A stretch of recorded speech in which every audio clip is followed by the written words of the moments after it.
In the quiet hours of November 20th, 12, Toronto heir Dellen Millard entered his father's bedroom.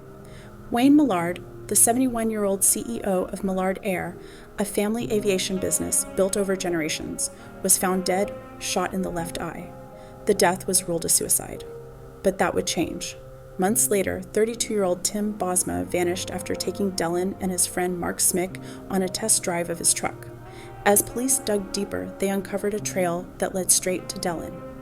Then came another name, Laura Babcock, Dellen's former girlfriend, missing since 2012.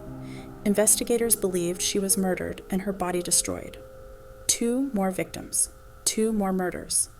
And suddenly, Wayne Millard's death no longer looked like an accident, but a homicide. Shortly after, Dellen was brought in for questioning. This is the interrogation of Dellen Millard.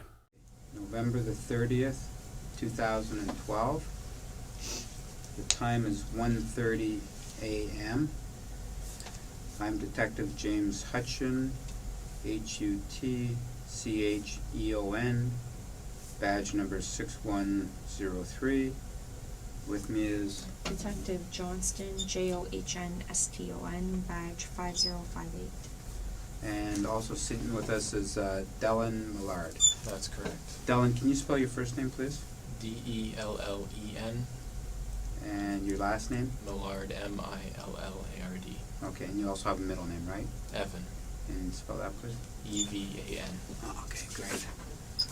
Okay, I would ask that each of you acknowledge that you understand this statement as being video and audio taped and that you consent to such a tape being made. Is that understood? Understood. Yep. I understood and I consent. Dylan, there's a camera up here. Yes. Okay, and there's a microphone above your head. Yes. Okay, we're at 22 Division, which is 3699 Bloor Street West, Toronto. This statement will be taken under oath, solemn affirmation, solemn declaration, and will be videotaped. You must understand that it is a criminal offense under Section 139 and 140 of the Criminal Code to obstruct justice or to commit public mischief by making a false statement to police during an investigation.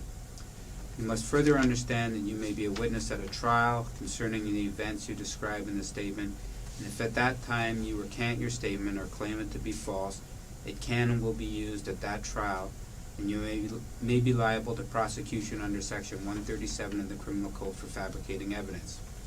Finally, you must understand that you are not obligated to give this statement, and if any person has by words or acts attempted to persuade you to provide it, you are to disregard those words or acts and only give the statement if you freely choose to do so.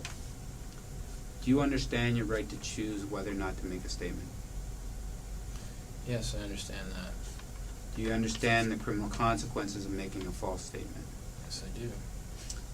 Do you understand the fact that this statement will be videotaped? Yes, I do. And do you choose then to give a statement?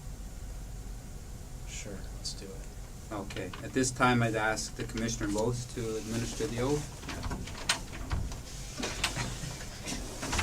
Feel lucky. What's going on? Will you be swearing on the Bible, sir? No, I'll be... No, affirming, okay. It's MacDonald, 86920, Commissioner of Oaths. So I'm just going to ask you, do you, Dellen Millard, solemnly affirm that in this statement you shall tell the truth, the whole truth, and nothing but the truth? Yes, I do. Thank you. Thank you, Dory.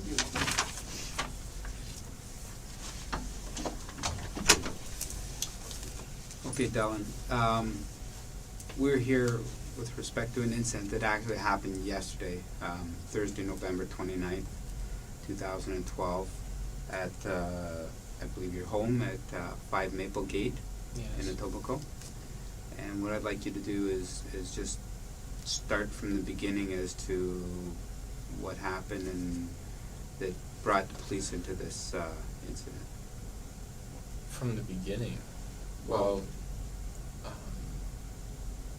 I don't know what happened yesterday, but today I got back to the house sometime between 6 and 6:30. Okay, just today is, we're after midnight now, Friday. so it's Friday, so Okay. that's why I say yesterday as far as Thursday. All right, Okay. yes, I see. So Thursday, sometime between 6 and 6:30, I got back to the house. I had been working at our family business in Waterloo. I came in through the side door. That's the door most everybody uses in the house.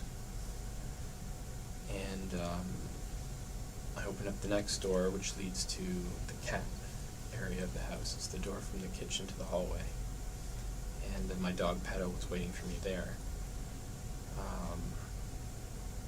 And I walked down the hallway, and I walked to my room, and I picked a sweater out of the closet. It had been a cold day. And then I was on my way back to the kitchen to make a snack, and I noticed that my father seemed to still be asleep in bed, which was odd because it was late in the afternoon. And so I poked my head in, and something didn't really seem right about the way he was laying. He was laying very stilly. And then I walked into the room, and I saw the blood on the pillow. And for a moment I had to leave the room. I actually went back to my room, and I got out my phone, and I walked back into my dad's room, and I called my mother, and I told her what I was seeing. I literally said, I'm standing in my dad's room, and there's blood all over his pillow, and he's dead. And at first, she thought I actually meant my dog Pedo, because she kept asking about his dog bed. I said, no, not the dog bed, but his bed's pillow. She said, well, if Pedo's not dead, who's dead? I said, my dad. And she just started screaming on the phone. And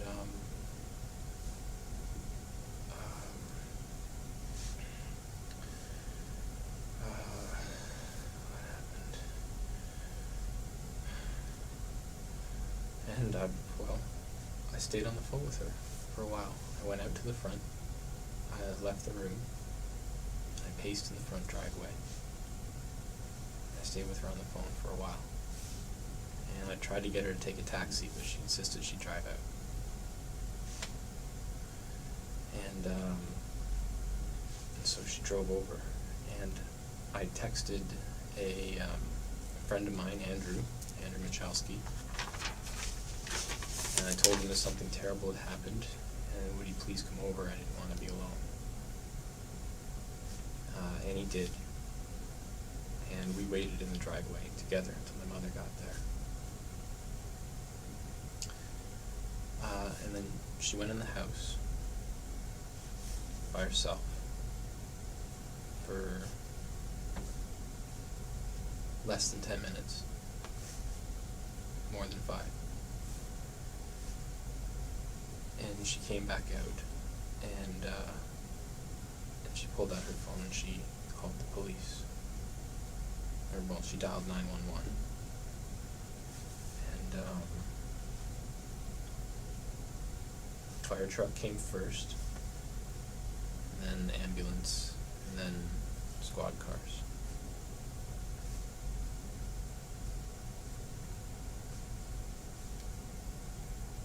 And I talked to some of the officers. They asked me when was the last time I spoke with my father,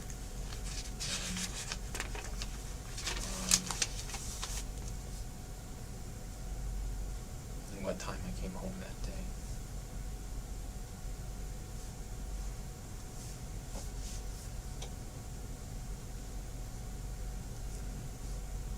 That's what happened yesterday.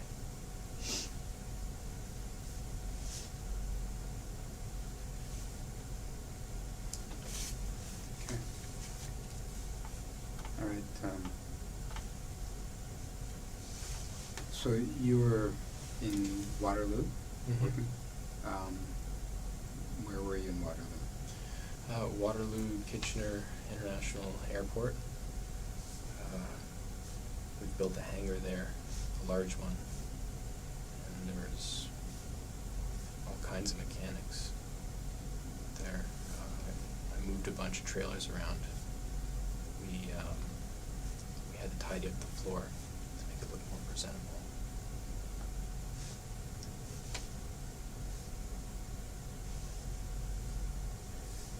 Okay, so you work for the family business? Yes, I do. And the family business is? It's Millard Air, Incorporated, and it's right now being trying to be reimagined into an MRO, which is a maintenance and repair organization. And it's essentially a garage to bring airplanes, get them fixed. And a couple of years ago, we were a hangarage business on Toronto Airport, where we rent hangar space to companies. And now we're trying to get into the maintenance side of things. So this is a new endeavor then for the company? Yeah.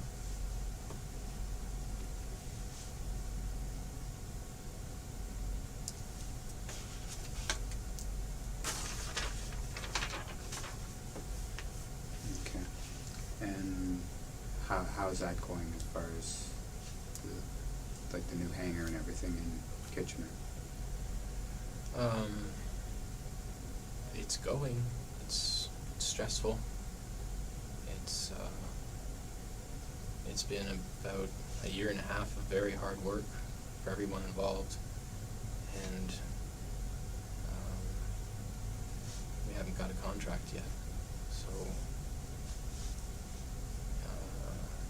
from an accountant's standpoint, it's not going well.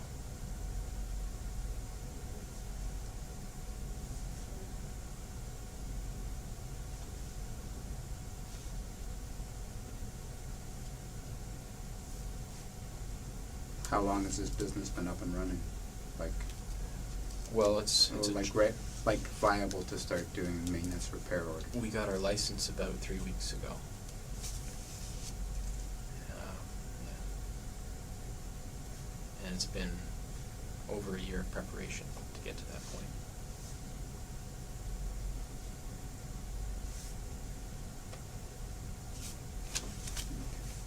What's your position in the company?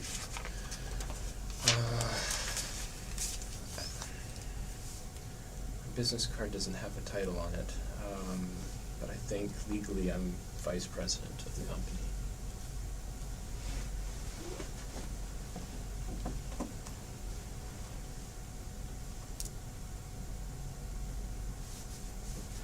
Okay, and when did you go to Kitchener? Got there after 11:30, but probably before 12:30, somewhere in there, right around lunchtime.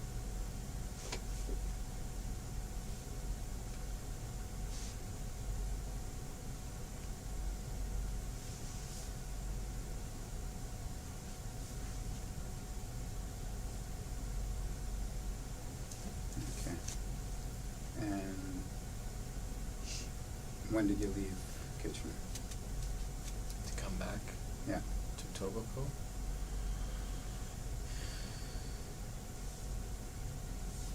I don't know, I'm just backwards engineering the hours. If I got home around 6 to 6:30, I would have left Kitchener probably about 4:30, because I stopped in Oakville. I have a friend that comes with me to work, and I was dropping him off at home.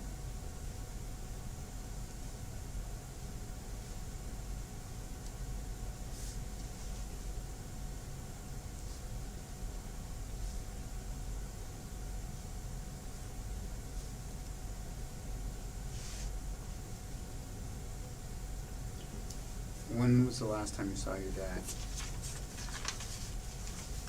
2 hours ago. Like, In bed. no, I mean the last time you saw him alive, sorry. I keep wanting to say yesterday. It'd be Wednesday at about lunchtime. was just leaving, and he was talking with Robert Kozlowski, who is our business advisor.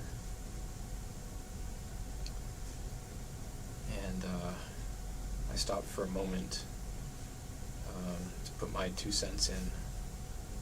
They were talking about one of our managers, John Barnes, who's been difficult to deal with lately. And I was basically saying, let's just find somebody that's easier to deal with, because he's holding us back. And my father said, what did he say to that? He said, yeah, maybe later. And I headed out. I went to Oakville from there. Lisa, the bookkeeper, was still there when I left. And I think Robert and I left at the same time.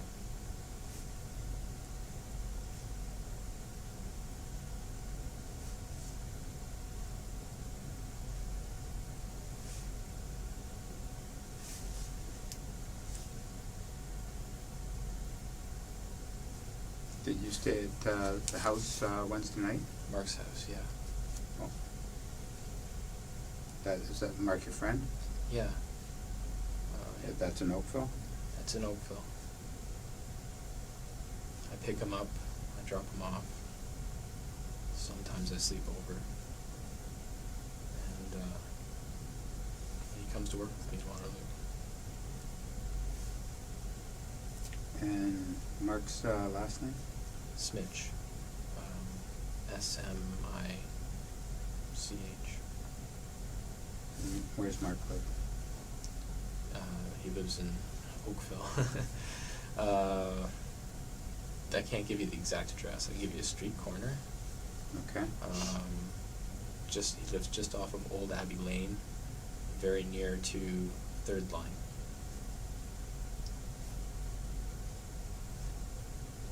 But his actual street isn't Old Abbey. It's another small side street, but I don't know the name of it.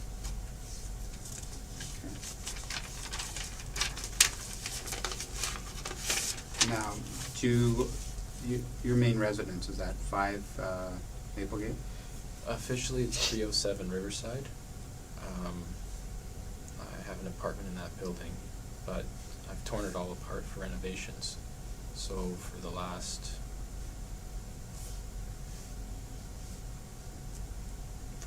year, I've lived at Maplegate with my dad.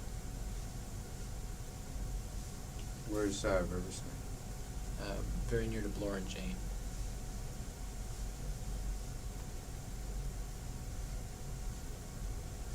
So, your mom mentioned a sixplex, is that? That's it. That's a sixplex? Yeah.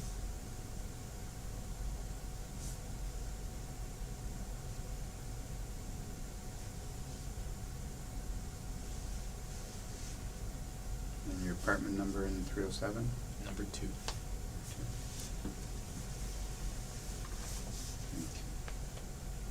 So, do you live full-time at your dad's house right now, or? Right now, yeah.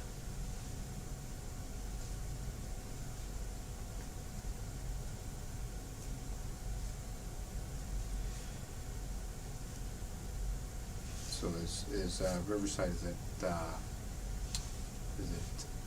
livable in right now, or is it? The apartment? Yeah. I don't need that many amenities, so yeah, it's livable, but the washrooms aren't, the toilet works, the washrooms aren't hooked up, the walls are just sort of starting to be painted. It's getting close. Okay. Now your dad's health. Can you tell me how his health was? Well, he threw out his back. It's been a while now. 9 months ago, between 7 and 9 months ago.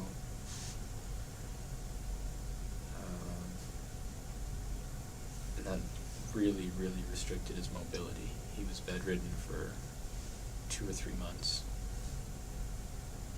then recently he's been able to drive himself out to Waterloo, and he has an electric scooter there. He goes around the hangar on.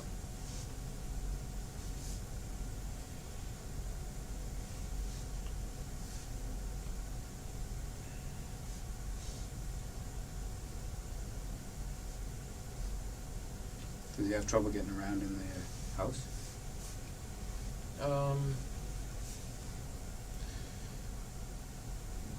Trouble as though he can't do it smoothly, or couldn't do it smoothly. It was awkward for him to walk, but he would go around the house no problem. Okay.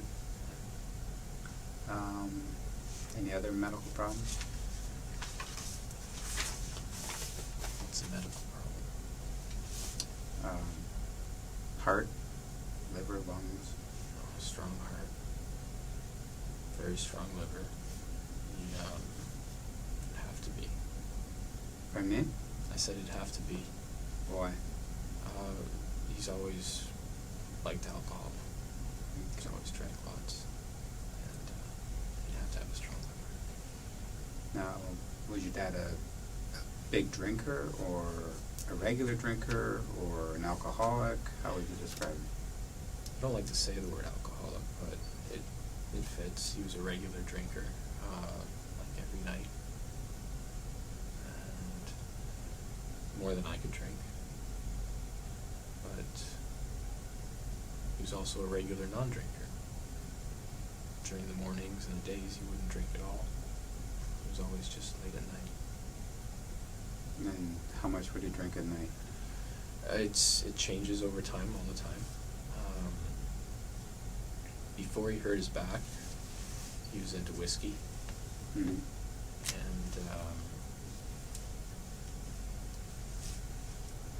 what's the one that's bigger than 2.6? 40? It's like a big glass bottle like that. Mm-hmm. So you'd probably do one of those in 2 weeks of whiskey. But then when he hurt his back, he stopped drinking altogether. He actually thought that it wasn't a back problem, that it was a kidney problem related to alcohol. And then more recently, just in the last 2 months, he's taken up drinking again, and it seems to be wine more, or has been wine more.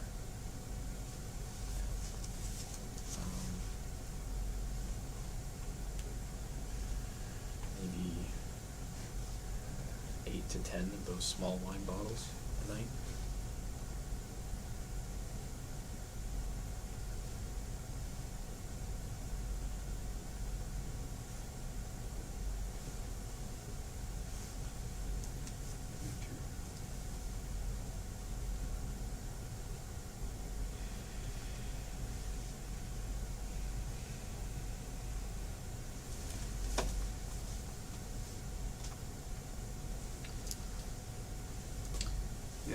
Your dad, did he have any guns in the house?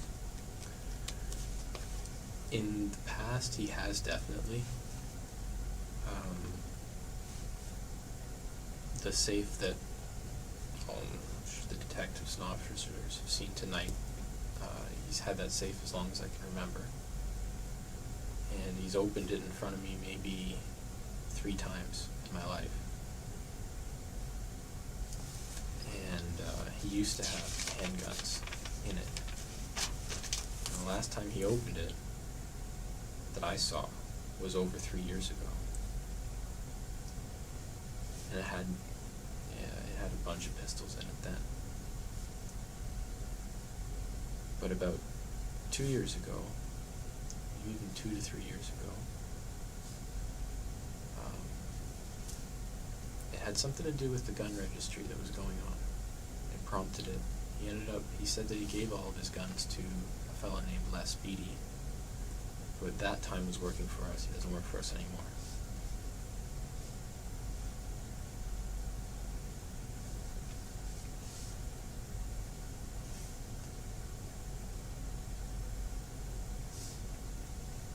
So he gave them to Les Beatty?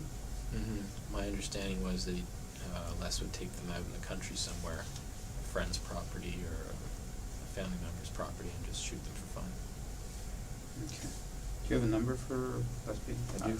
Oh, no, wait. I don't have it on my phone. I never call him, but I did give it to an officer tonight. Because we have it's not a Rolodex, but it's our own little phone book in the house. Okay. So your understanding was your dad didn't have any guns left? No, I didn't think so.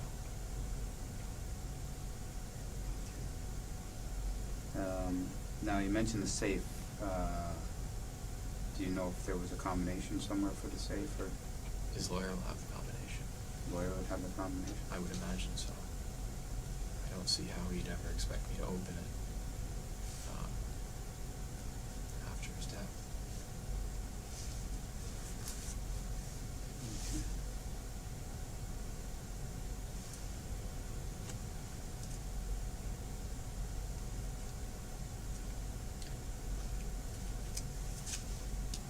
All right, Trish, do you have any questions? Did anyone else ever stay over in the house besides you? Like, anyone else ever sleep over in that house? Sometimes Mark would sleep over at my house, and then we'd just go straight to Waterloo from there. Not recently in the last maybe 3 months, but before that, sometimes I would have parties and people would have had too much to drink to drive, so they'd just sleep over in the basement. Okay. That was never regular. That was sort of on just a case-by-case type of thing. What's the whole basement set up for downstairs? For parties. For parties? Yeah. We tried to make it look like a club. Who set it up like that? I did the interior design stuff for it. Like the paint colors and wallpaper.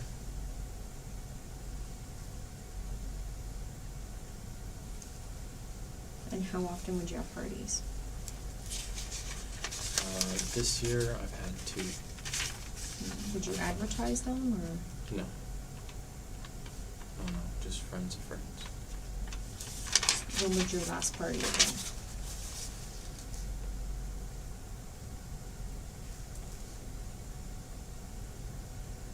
Somewhere in the middle of the summer. I don't know what month. When my cousins were over, and they only come in July. It's probably in July.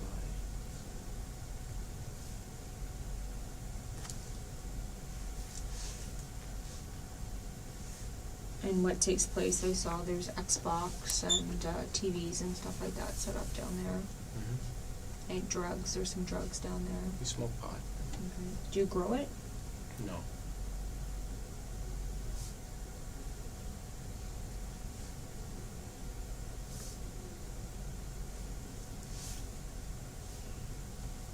And the whole hallway with the bedrooms and stuff, and the rooms set up there, what's all that for?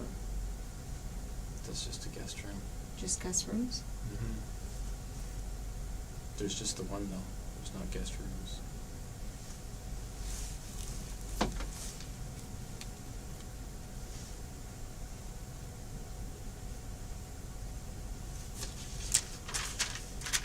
Have the police ever attended there for any of these parties? I think a couple years back, we had one get out of control, and we had to call the police to get people off the property. How many people usually come? Usually it's 20 or less. That night it was more like 300 or something. It was, somebody posted on Facebook and it just went nuts.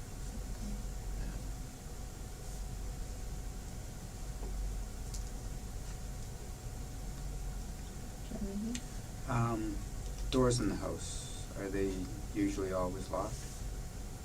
Yeah. Different doors have different habits. The front door is always deadbolted from the inside.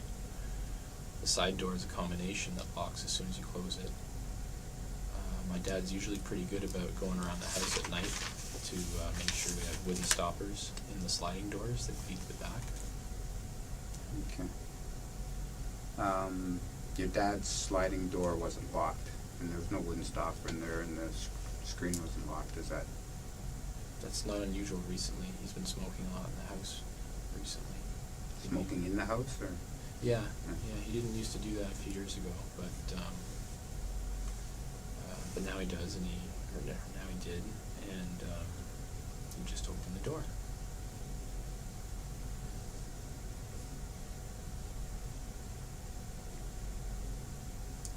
And for his room, he lets the cats out there too. We have an enclosure around his bedroom sliding door. It's all fenced in. It's for the cats, so they can sort of go outside.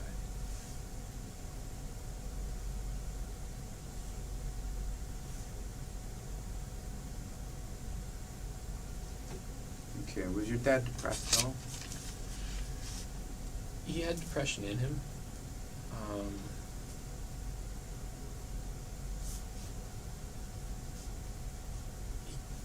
He carried some great sadness with him throughout life that I never really knew exactly what it was. He never really wanted to share it with me.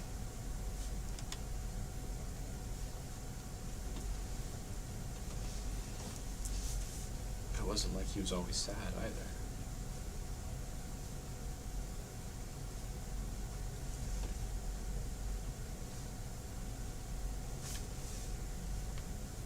Did he get treatment for depression?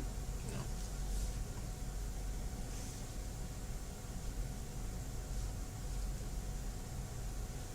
Was he under a lot of stress with this new endeavor? Lots this year.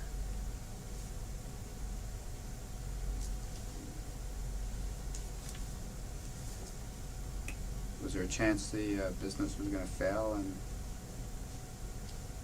Yeah, that chance is more than a chance. is it still a chance, or? Oh yeah. Okay, and how soluble is your dad if the business fails? I'm not sure I understand the question. Well, like, based on the fact that it was your grandfather's Millard Air company, the big transportation company, sold his hangars in Toronto. Yeah. The house and some of his possessions, your dad had amassed a certain amount of wealth and looked like he was pretty successful. So if this business, this new endeavor, doesn't fly or takes a longer time to get off, is your dad going to go bankrupt, or? Yeah. Yeah, everything that we have is in this business, including loans on the house, and including a large loan from RBC Bank for the business itself. And we're all in.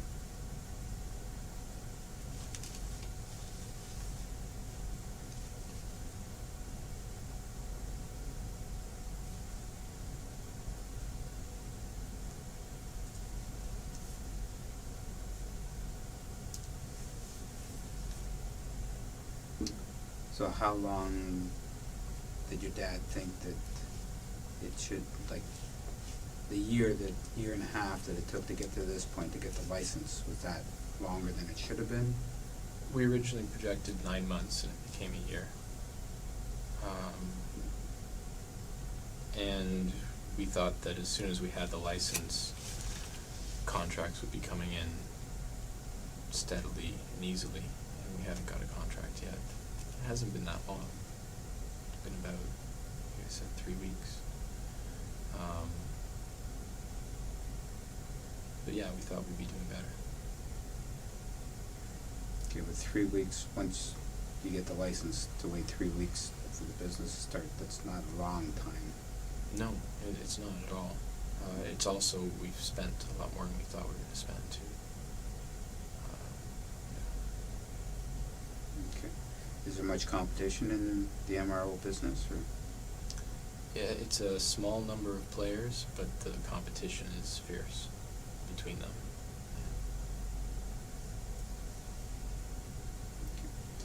Does your dad own other properties? She's gotta own something else. He owns Maplegate, Sorry? the house we were at, Yeah. the hangar. I own Riverside, which is the sixplex. Mm-hmm. No, I don't think he owns any other properties right now. A vacation property or anything like that? Cottage? No, yeah, he got property, when his father died. He got his house and a vacation home out in Picton, and they were both sold.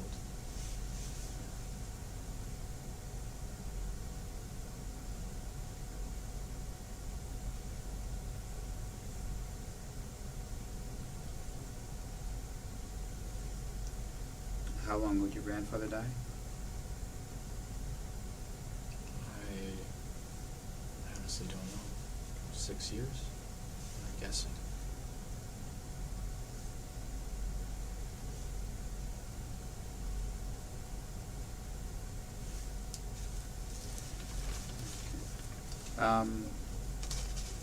I noticed some stuff, Robinson helicopter and other stuff. Are you a pilot? I am. Your dad was a pilot, right? Yes, he was. What pilot license? Are you a helicopter pilot? Yeah, I'm a helicopter pilot, and I have that at the private license level, which is, do you know the different levels? No. There's one that's just, I forget the name of it, it's just for you and your friends. Then there's the private one, which would be for you and multiple friends, like up to 8 people, I think. And then there's the commercial level where you're working for a company and, I don't know, maybe you're flying tours somewhere, flying executives to an oil rig. That's the commercial one. So you're good up to 8 people then? I'm good up to 8 people, yeah. Okay. And are you fly planes as well? I'm not licensed for it anymore because I let that run out, but I know how.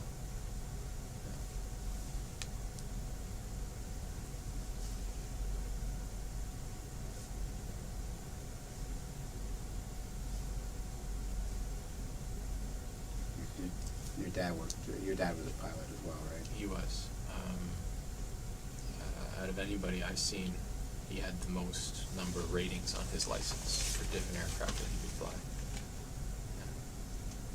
Okay. Was he still flying? No, he hasn't flown in a long time. I think his last check ride was when his father was still alive, maybe 5 or 6 years ago.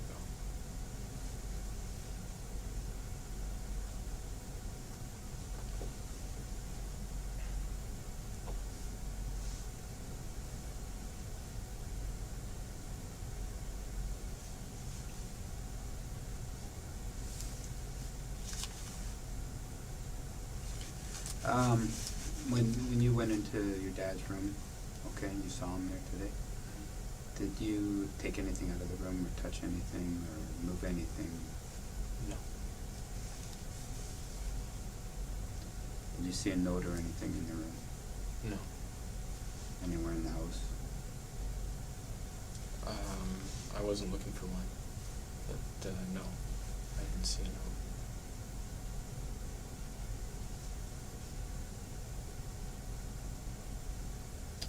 You have a housekeeper?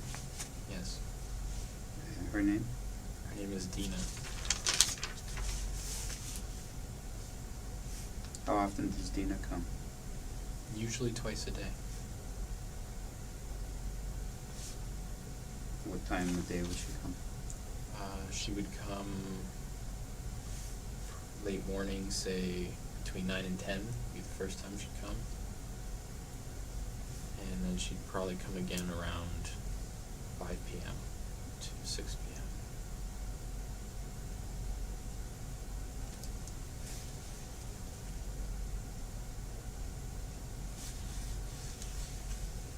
Okay, was that Dina that pulled up when I was talking to you and your mom today? Yeah, it was.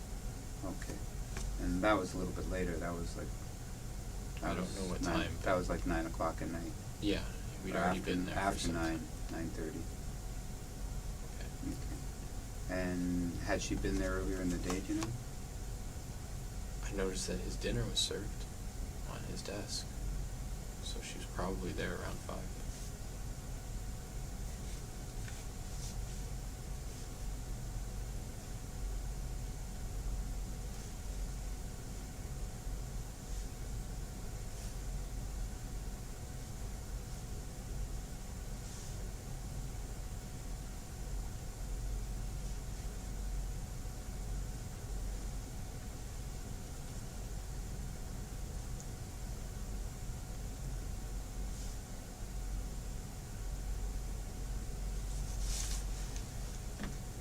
So if she was there at 5, why would she come back at 9 or 9:30? I don't know. Maybe just to clean up the dishes, but it's neither unusual or usual. It wouldn't surprise me that she'd come at 9 at the same time. She doesn't have a regular thing to do at that time, though. She's always come in and out of the house freely whenever she wants.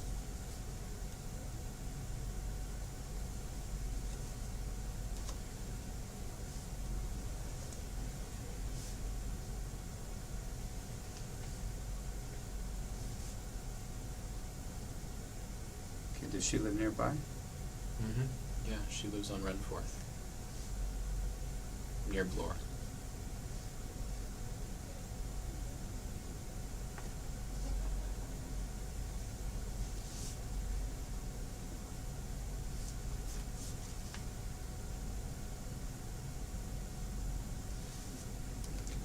I noticed a large keyboard in the front hallway where the front door is bolted.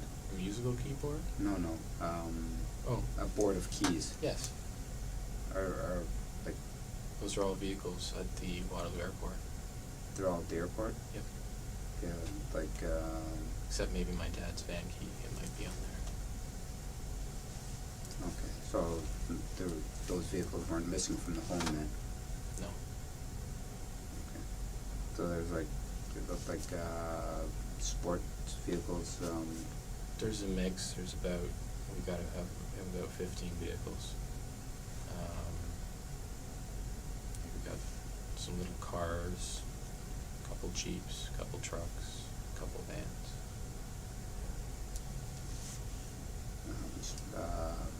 jet skis and, Yeah. where are they all stored at the hangar as well? They're all at the hangar. Okay. Yeah, that's one of the items that I had to clean off the floor. It didn't look airport enough. Okay. Alright, anything else? No, just, did you know if your dad had a girlfriend or anyone involved in his life? Mm-hmm. About a week ago, he asked me if I would be all right with him seeing a woman called Janet.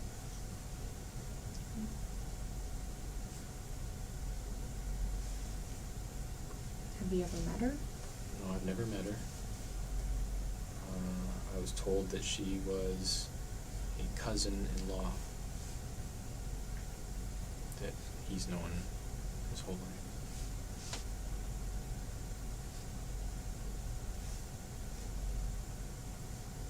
Did he say how long he's been dating her? Or? No, but we get calls frequently at night. I'm quite sure that it's just her, and that's been going on for the last year.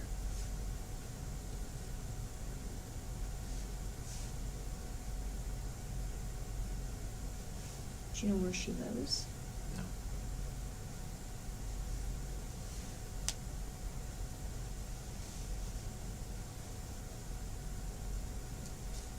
What did you tell your dad when he asked you? I told them that so long as it didn't create any legal issues with me, I wanted him to go find his happiness.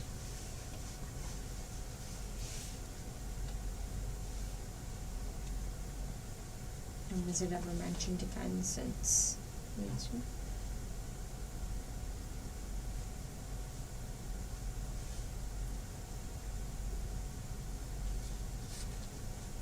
this past weekend he disappeared for 2 days, and I think he was with her.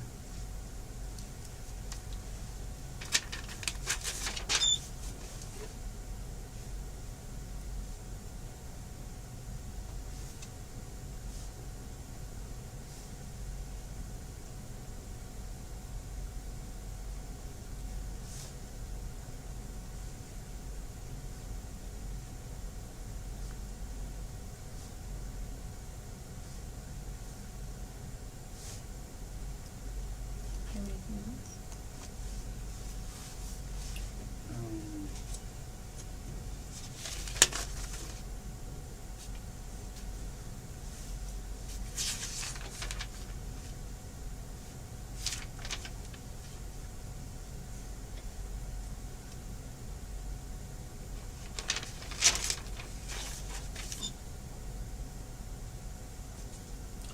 If your dad has a will. I don't know for certain. I assume he does. You mentioned a lawyer. Do you know who his lawyer is? The firm is Heenan Blakely. Is that H.H.?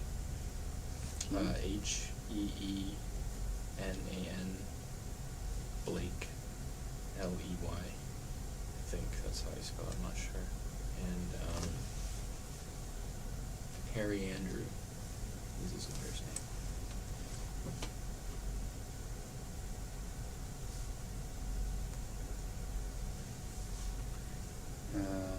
Do you know where their office is, or? Somewhere in Toronto. Do you know who the executor of your dad's estate is? Does that mean who distributes his estate when he Who would be in dies? charge of it? Yeah, would it be the lawyer or specific? It'll probably be, I would assume it'll be his lawyer and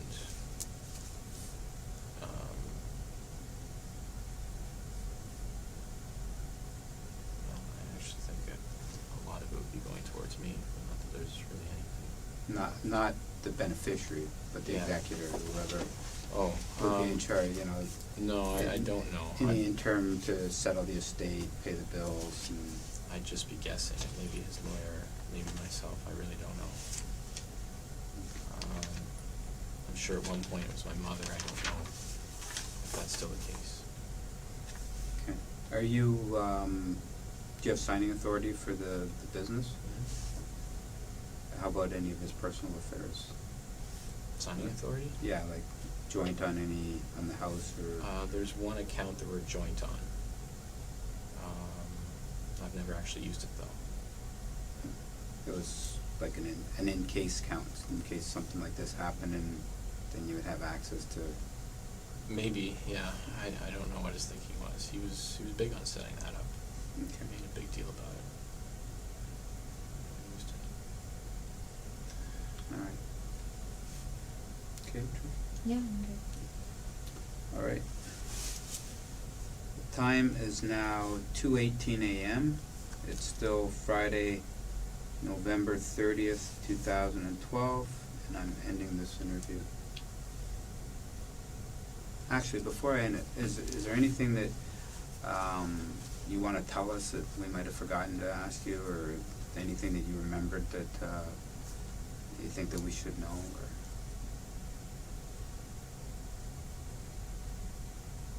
Any little detail that you think might be able to help us? I don't know if anything we've talked about has been helpful or not. No. Okay. Okay, the time now is 2:19 a.m. and I'm ending this interview.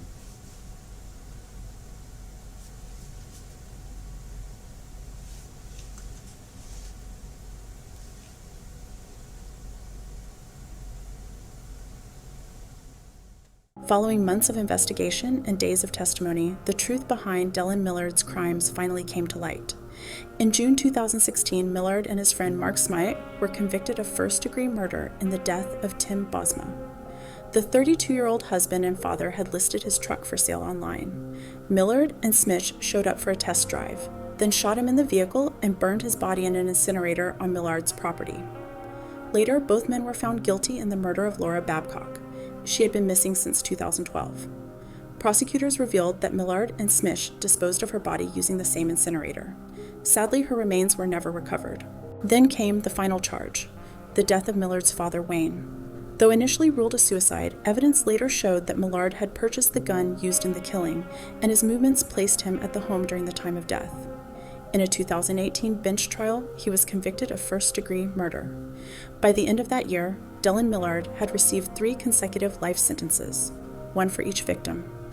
But after a 2022 Supreme Court ruling, his parole eligibility was adjusted. He will now be eligible to apply in 2043. 3 lives ended, one for profit, one for control, one for nothing but cruelty. If you found this video informative, please consider leaving a like and subscribing to the channel, as it really helps support our work and allows us to continue covering important stories like this one. Thank you.